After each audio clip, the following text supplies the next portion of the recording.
the whole thing. I wanted to come out here and like, I was like, I'm gonna come out here. And like I was talking about a little earlier, I was like, I'm gonna come out here. I'm gonna do this and like quick. I'm about to be on TV in like 2 years.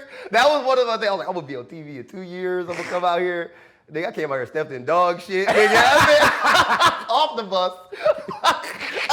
Welcome to New York. Right off the like. Bro, that shit was brutal. Those like first, I always tell people like that first year, just terrified. Terrified. Yeah, because that, I've never, in my experience, I've traveled and things, but I've actually never taken a risk like that of coming to a brand new city and living. So what was some of the quintessential like delusion that you may have felt like you faced and then have now overcome? Because how long you been here now? Like, it's been like maybe like 5-6 years. 5-6 years? Yeah. Long ass time. So what's the difference now versus then? What was it? What's the difference? Damn, the awareness, man.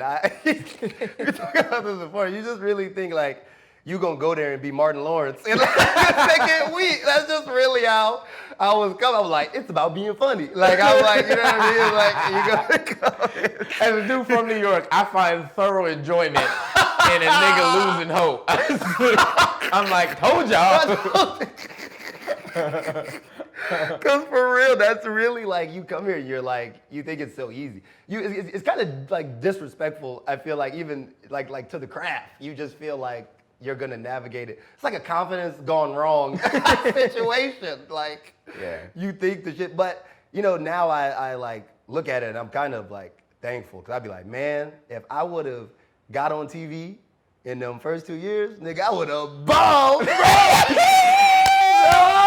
bro, that shit would have been, my career would have been over immediately. Like, that shit would have been bad, bro. It would have been bad. Yeah. So as time goes, you kind of be like, oh, man, I'm glad that I had the time. Now, I'm comfortable to do, like, something on TV. I'd be comfortable. Yeah. Yeah, it is a very weird thing of, people talk about it all the time, like timing of it all, because you really want it and you might be, we've talked about this before off air of, like, them years of actually being hungry at the comedy club. Like, they giving out popcorn, you like, I take some.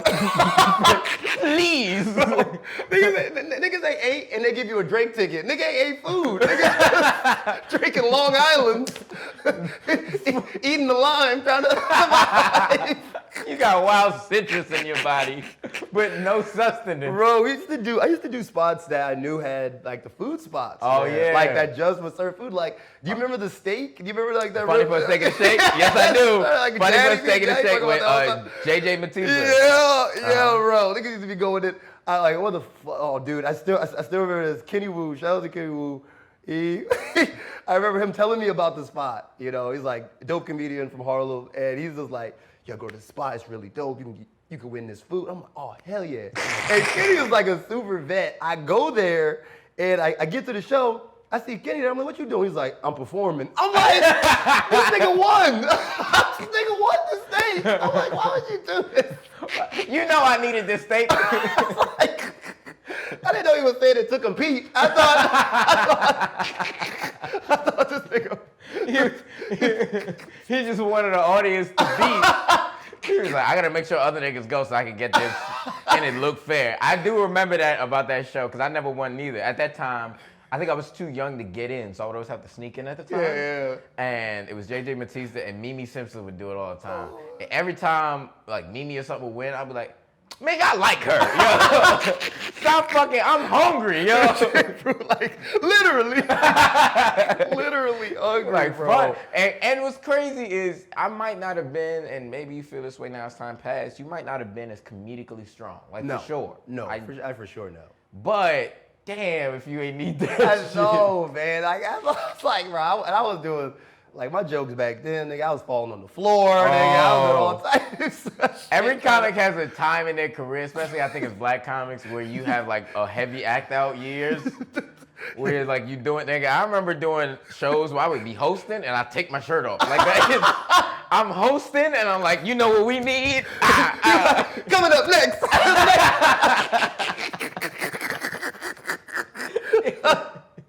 Yeah, bro. No, I feel that because I used to go in, And like the worst thing about that is like when those bitches don't work, bro, you be like, like I said, I would fall down, nigga, when I'm looking at the ceiling and no one's laughing. I'm like, oh. Yo, it's wild time to reflect. You be looking at God like, tell me, Lord, is this my true passion? I'm just on the ground like, y'all been great. Yo, my name is Chike Robinson. You roll off the stage. Yo. That's how I used to feel like at Mocha's. Like a lot of times I like Mocha Lounge. Like, she was wild, man. I used to love when you hosted. So if people don't know, to give context, Mocha Lounge is a show in Harlem that is known by the notorious headliner Smokey Suarez. Very funny dude.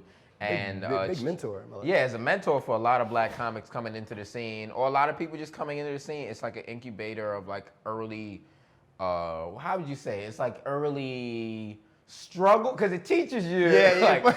Like, they come to see Smokey. Yeah. they want to see him. Yeah. And then they forced to see all these niggas who know him. Because luckily Smokey would just put people on. Yeah, but he's so welcoming. He's he'll do two things that is crazy. One, he'll just put you on and then walk out. Like, he'll just leave.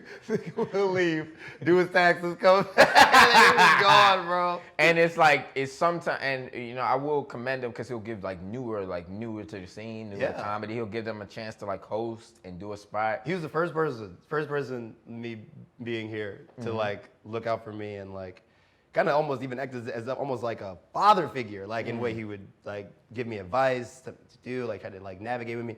And back then, I didn't even curse in my act. Like, I was so different than I feel like a lot of the other people at the time that were there. So I didn't think he would like me at first. I'm like, oh, you gonna hate my shit. But he was always supportive. Even to this day, he's always. Like, shout out to Smokey Suarez, man. You need like that. Dopest dudes, man. Yeah, and it's one of ththose things. I remember when you were hosting it, because I had just finished doing the Smokey run. I was trying to get you. And kept trying to get me to come through. Bro was like, yo, you should come to Mocha's. I'm like, you fuck out my face. I did this already. I'm not going back. That's the funny thing. Niggas, if they kill at Mocha's, I know I'm not seeing them again. They're not doing a second round. No. You gotta sit in it. You gotta sit I'm not even gonna lie.